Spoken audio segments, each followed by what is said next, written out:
Nasa humigit kumulang 100 kababaihan ang sumailalim sa cancer screening na isinagawa sa pagtutulungan ng City Health Service Office, iCanServe Foundation at Department of Health Cordillera.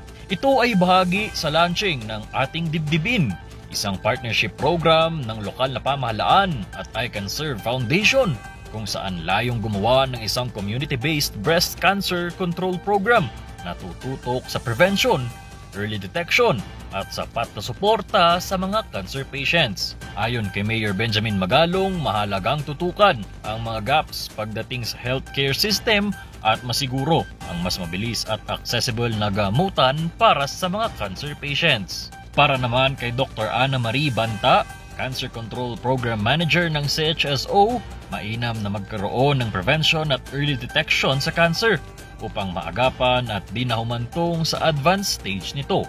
Ang naturang programa ay kasama rin sa implementasyon ng Localized National Integrated Cancer Control Act o NICA bilang pagpapakita ng commitment sa pagpapabuti ng healthcare access sa Baguio lalo na sa mga cancer patients.